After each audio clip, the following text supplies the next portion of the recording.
ഇന്ന് രാവിലെ തന്നെ എണീറ്റ് വന്നപ്പോൾ കറണ്ട് ഉണ്ടായിരുന്നു, പക്ഷേ വോൾട്ടേജ് ഇല്ല. അപ്പോൾ തീരെ മങ്ങിയിരിക്കുകയായിരുന്നു. അപ്പോൾ പരിപ്പ് വെള്ളത്തിലിട്ടത് ഞാനൊരു അരിപ്പയിലിട്ട് മാറ്റി വെച്ചിട്ടുണ്ട് കേട്ടോ. അപ്പോൾ ഇന്ന് പരിപ്പോടെ ഉണ്ടാക്കാൻ വേണ്ടിയിട്ടാണ്.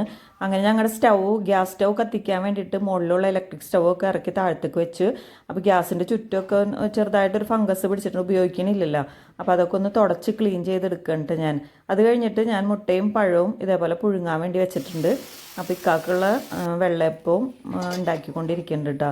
അപ്പോൾ ഇന്നലെ കറണ്ട് പോയതാണ്, പക്ഷേ വോൾട്ടേജ് കുറവിലാണ് നിന്നിരുന്നത്. ഒരു ലൈനുള്ള കാരണം തീരെ വോൾട്ടേജ് ഉണ്ടായില്ല. അങ്ങനെ തീരെ വെളിച്ചക്കുറവ് കണ്ടില്ല. അങ്ങനെ ഞാൻ ചിയാ സീഡിൻ്റെ വെള്ളം കുടിക്കാൻ വേണ്ടി നിന്നതാണ് കാലത്ത്. അപ്പോൾ ഇരിക്കാനൊന്നും നേരമില്ല, അതായിരുന്നു നിന്നിട്ട് തന്നെ കുടിച്ചത്. പിന്നെ ഇക്കാകതെ ബ്രേക്ക്ഫാസ്റ്റ് കൊടുത്ത് വെള്ളപ്പവും ഗ്രീൻ പീസ് കറി ഒരു മുട്ടയും കൂടി കൊടുത്തത്. പിന്നെ ചക്ക വേവിക്കാൻ വേണ്ടി ഇട്ടിട്ടുണ്ട്. ഇത്തിരി ഉപ്പിട്ട് ഞാൻ സ്റ്റൗമ വെച്ചിട്ടുണ്ട്. അപ്പോൾ മാങ്ങ കിട്ടിയിരുന്നു. അപ്പോൾ മാങ്ങ കറി വെക്കാമെന്ന് വിചാരിച്ചിട്ട് മാങ്ങ ഇങ്ങനെ കുനുകുന അരിഞ്ഞിട്ട് അതിൽ മഞ്ഞൾപ്പൊടി, മല്ലിപ്പൊടി, മുളക് പൊടി, ഉപ്പ്, കുറച്ച് പച്ചമുളക് ഇതൊക്കെ ഇട്ടിട്ട് വെള്ളം ഒഴിച്ചിട്ട് ഞാൻ അടുപ്പുമ്പോൾ വേവാൻ വേണ്ടി വെച്ചിട്ടുണ്ട് കേട്ടോ. അപ്പോൾ ഇന്ന് എല്ലാ കാര്യങ്ങളും സ്റ്റൗമ തന്നെ ചെയ്യണം, ഗ്യാസ് സ്റ്റൗമ തന്നെ ചെയ്യണത്. അപ്പോൾ ചക്ക വെന്തു. അപ്പോൾ അത് കാച്ചെടുക്കാൻ വേണ്ടി വെളിച്ചെണ്ണ ഒഴിച്ച് സബോള, പച്ചമുളക്, കറിവേപ്പില, മുളക് പൊടിയൊക്കെ ഇട്ട് കൊടുത്ത് ചക്ക അതിലോട്ട് ഇട്ട് കൊടുത്തിട്ട് നന്നായിട്ട് ഇളക്കി കഴിഞ്ഞാൽ നമ്മുടെ ചക്കുപ്പേരി അവിടെ റെഡി ആയിട്ടുണ്ട്. ഇനി അപ്പോൾ ബ്രേക്ക്ഫാസ്റ്റ് കഴിക്കുന്ന നേരമായി. ഞാനിപ്പോൾ ഇന്ന് മുട്ടയും ഒരു പഴത്തിൻ്റെ പകുതിയും കുറച്ച് വാട്ടർ മെലണാണ് കഴിച്ചത്. അപ്പോൾ അത് വേഗം കഴിച്ചിട്ട് പിന്നെ മാങ്ങാക്കറി അപ്പോഴേക്കും റെഡി ആയിട്ടുണ്ടായിരുന്നു. അതിലോട്ട് കടുക് പൊട്ടിച്ച് ഉലുവ ഇട്ട് കുറച്ച് കായപ്പൊടിയും കറിവേപ്പില ഇട്ട് കൊടുത്തിട്ട് അതിലോട്ട് ഇട്ട് കൊടുത്ത്. അപ്പോൾ ഇതൊക്കെ വേഗം വേഗം ചെയ്യണതാണ്. അപ്പോൾ പരിപ്പ് ഇന്ന് അരച്ച് വെക്കാമെന്ന് വിചാരിച്ച് രാവിലെ തന്നെ.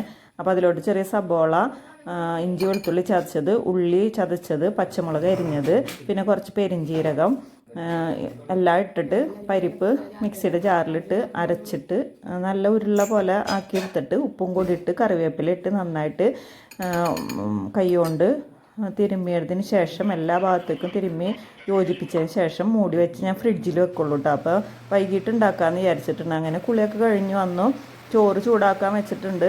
പിന്നെ അത് ഉപ്പുമാങ്ങ ഉണ്ടാക്കണം എന്ന് പറഞ്ഞപ്പോൾ ഉപ്പുമാങ്ങ ചമ്മന്തി ഉണ്ടാക്കാൻ വേണ്ടി ഉപ്പുമാങ്ങയിലോട്ട് പച്ചമുളകും ഉള്ളിയും കൂടി ചതച്ചിട്ട് ഉപ്പുമാങ്ങയിലേക്ക് ഇട്ട് കൊടുത്ത് വെളിച്ചെണ്ണയും കൂടി ഒഴിച്ചിട്ടുണ്ടെങ്കിൽ നമ്മുടെ നല്ല ടേസ്റ്റ് ആയിട്ടുള്ള ഉപ്പുമാങ്ങയുടെ കാര്യം പറഞ്ഞപ്പോൾ വായിന്ന് വെള്ളം വരുന്നു കേട്ടോ.